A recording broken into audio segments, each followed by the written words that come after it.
Em qualquer comunidade vai haver uma discussão enorme com o objetivo de descobrir o melhor de algo, e com desenhos animados não seria diferente. Eu pessoalmente reparo em 3 nomes muito frequentes quando essa discussão vem à tona, sendo eles Hora de Aventura, Steven Universo e Gravity Falls. E embora esses desenhos sejam realmente obras-primas, ao meu ver tem um desenho que consegue ser tão bom quanto. Entretanto, diferente dos shows acima, Amphibia é raramente lembrado nessa discussão. Mesmo assim, ele consegue se provar como uma das obras de artes mais belas que eu assisti recentemente. Por isso eu convido vocês a virem comigo entender o porquê você deveria dar uma chance a um dos desenhos mais bonitos da atualidade. Em primeiro lugar, nós precisamos entender o que torna um desenho bom, e embora isso varia muito do gosto de cada um, eu tenho uma lista de coisas que está presente em todos os desenhos que eu vejo serem mencionados entre os melhores. Serem eles personagens, o universo que o show se passa, a história do desenho e a mensagem que o desenho quer nos contar. Então vamos lá descobrir como Amphibia retrata essas coisas. Começando pelos personagens, aqui vemos a história de Annie Bunchoi, uma adolescente que cai em um mundo de sapos falantes. Bem, ao menos é isso que parece por cima, porque meus amigos, não se enganem pela sinopse do desenho. Ele usa de uma técnica que eu adoro muito quando é usada corretamente em séries. Basicamente, eles introduzem os temas da série como coisas simples ou piadas, para depois revelarem toda uma história por trás de cada tema. A Annie, que parecia ser só uma adolescente comum, na verdade é bem mais que isso. Ela na real é uma pessoa bem perdida na vida e que não sabe muito as definições do que é uma amizade saudável. E por isso ela acaba tratando as pessoas de um jeito ruim no início. Entretanto, com o tempo ela acaba conhecendo uma família que a acolhe. Esses sendo os Planters, Sprig, Hop-Pop e Polly. E apesar de tudo, cada um tem sua peculiaridade na personalidade que chama muito a atenção. Sprig sendo uma pessoa que quer se aproximar da Annie, mas ele também não conhece muito o conceito de amizade. Diferente da Annie, ele não conseguiu se aproximar de muitas pessoas no passado. Assim, ambos ele e Annie teriam muito a aprender com o outro. Hop-Pop e Polly, por outro lado, representam um membro mais velho e mais novo da família. O contraste de energia entre esses dois é realmente algo de se admirar, principalmente com toda a natureza explosiva da Polly. Com isso, eu consigo enquadrar os protagonistas desse show como muito bons. Mas quando eu falo em personagens, eu não estou apenas me referindo aos personagens principais, mas também aos personagens secundários. Você pode não acreditar, mas muitas vezes eles são mais importantes que os protagonistas de uma obra, porque para um desenho ser bom, você precisa se sentir no ambiente. E não tem jeito melhor de se sentir no ambiente do que com personagens gostáveis. Eles são muitas vezes o foco da história aqui. Na temporada 1 principalmente, nós temos diversos personagens únicos que são só muito hilários. O Wally, Logos, o prefeito corrupto, Ivy, o dono do restaurante da cidade, Mary, Senhora Crocker, Tritônio, e esses são só os personagens que eu consigo me lembrar de cabeça. O que torna eles tão bons é que cada um consegue ter traços únicos que se destacam dos demais, seja a Mary sendo a feiticeira da cidade, o Wally sendo muito bizarro ou o Logos só sendo muito hilário. Essas características distintas fazem você associar cada personagem a ele, assim você acaba pegando admiração por cada habitante de Amphibia. Então, podem ter certeza, se tem uma coisa que Amphibia tem, são personagens gostáveis. Mas complementando os personagens, tem algo que precisa andar junto com eles. Lembra quando eu falei que não tem jeito melhor de se sentir no ambiente fora os personagens secundários?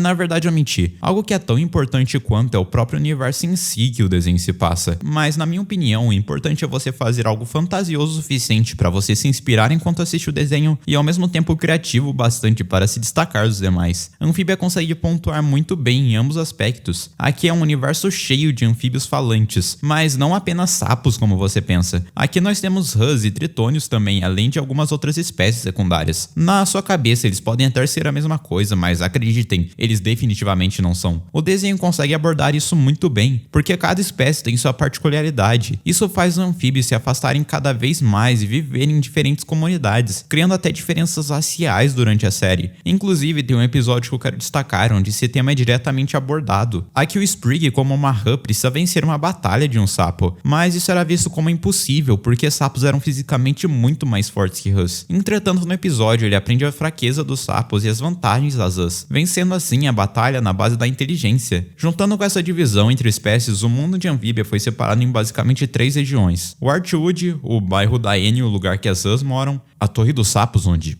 Os sapos moram em Novatopia, o lugar dos tritões e a capital de Anfíbia. O que me lembra, um desenho pode funcionar sem história. Ele definitivamente pode, mas convenhamos que a essa altura a indústria já praticamente largou da ideia de fazer desenhos sem continuidade. E felizmente esse é um ponto forte em Anfíbia. Como eu disse no passado, eles usam muito a técnica de apresentar os personagens como coisas simples no início para aprofundá-los quando é preciso. O mesmo vale para a história, porque o show é vendido como algo bobo na primeira temporada. A premissa do show é que a Annie não caiu nesse mundo sozinha. Na verdade, ela trouxe junto as suas duas amigas, Marcy e Sasha, só que elas caíram em cidades diferentes. A questão é que essa amizade não é a mais saudável como a gente pensa. A Annie tem muitos pontos fracos que são propositalmente escondidos no início do desenho, porque eles são frutos do que sobrou da sua amizade com Marcy e Sasha. A Sasha tem uma vontade insana de controlar as coisas, tentando sempre assumir a liderança em situações. Marcy, por outro lado, tem um ponto fraco muito silencioso. Você entra achando que ela é a pessoa mais perfeita do mundo, mas com o tempo você sente fraqueza nela. Eu não vou falar exatamente o que é, porque isso é uma análise sem spoiler, justamente com o objetivo de te convencer a assistir o desenho, mas acredite em mim, os escritores foram muito silenciosos aqui e você admira muito eles por isso. O importante é que durante a série é muito ressaltado como a amizade entre Marcy, Sasha e Annie tem problemas. Problemas esses que podem gerar até eventuais traumas se não forem tratados corretamente, fazendo a gente se perguntar se de algum jeito dá pra salvar essa amizade tão problemática. Isso vai da percepção de cada um, mas eu gostei muito do caminho que eles escolheram trazer pro desenho. Eu recomendo muito você ir assistir a visão que os criadores trouxeram sobre o assunto. No fim, Anfíbia acaba sendo isso, um show sobre amizade e como você deve tratar situações assim. Por outro lado, apesar da história escrita ser muito importante para um desenho, tem uma parte que para mim conta até mais que a história, que é a continuidade do desenho. O que eu me refiro como continuidade, vocês me perguntam.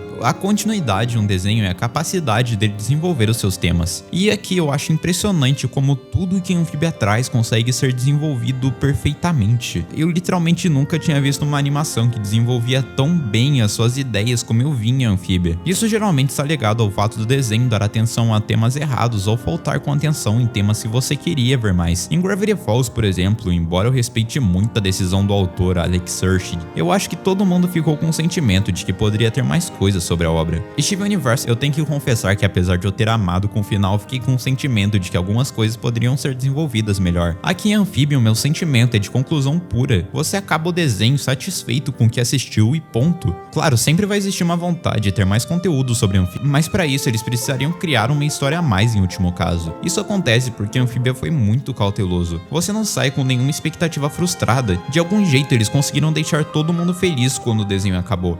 A mensagem de uma animação é literalmente a cereja no bolo. Eu diria que é a coroação do que está sendo construído nas outras temporadas. Em Steven Universe, por exemplo, nós temos temas realmente legais sobre relacionamentos e mudança. Hora de Aventura, um outro desenho sensacional, se diferencia por não ter optado por uma mensagem central como Steven Universe, focando em muitos temas centrais como o amadurecimento dos personagens, a desilusão de uma guerra e a insanidade do Rei Gelado. Anfíbia simplesmente viu que esses dois desenhos fizeram e conseguiu trazer os dois. Simples assim, ele trouxe a melhor mensagem que eu vi em um desenho, desenvolvendo temas como amizade tóxica e desapego, mas ao mesmo tempo conseguiu trazer à tona temas que eu raramente vi serem comentados em desenhos infantis, como a aceitação da realidade, o perdão de uma mentira e principalmente os especiais dos templos. A Anfíbia construiu a sua história com uma maestria tão impressionante que eu realmente nunca vi alguém fazer algo parecido, porque tudo nesse desenho começa silenciosamente. Você vê uma primeira temporada com 40 episódios divertidos e hilários, mas não percebe o que estava sendo construído embaixo deles. Entretanto, com o tempo, o desenho começa a se levar mais e mais a sério, e daí você percebe que na verdade as coisas só estavam preparando o terreno para o que iria acontecer na sequência. Quando eu me dei por conta, eu estava chorando nesse desenho em todos os episódios, porque, meus amigos, se tem uma coisa que eu posso te garantir é que você vai se emocionar com Anfíbia. Assista Anfíbia, é realmente um show de qualidade. E um bônus pro pessoal que ficou até o final. Eu vou comentar abaixo a minha experiência pessoal com o show em um comentário fixado. E eu vou dar coração em todos os comentários que fizeram o mesmo. Aliás, caso você tenha voltado nesse vídeo mais tarde, tipo, meses depois, comente sua experiência com o desenho do mesmo jeito. Eu prometo que eu vou dar um jeito de olhar o seu comentário. No mais, muito obrigado por me ouvir até aqui. Muito obrigado, membros, por serem incríveis. E eu te vejo no próximo vídeo. Tchau!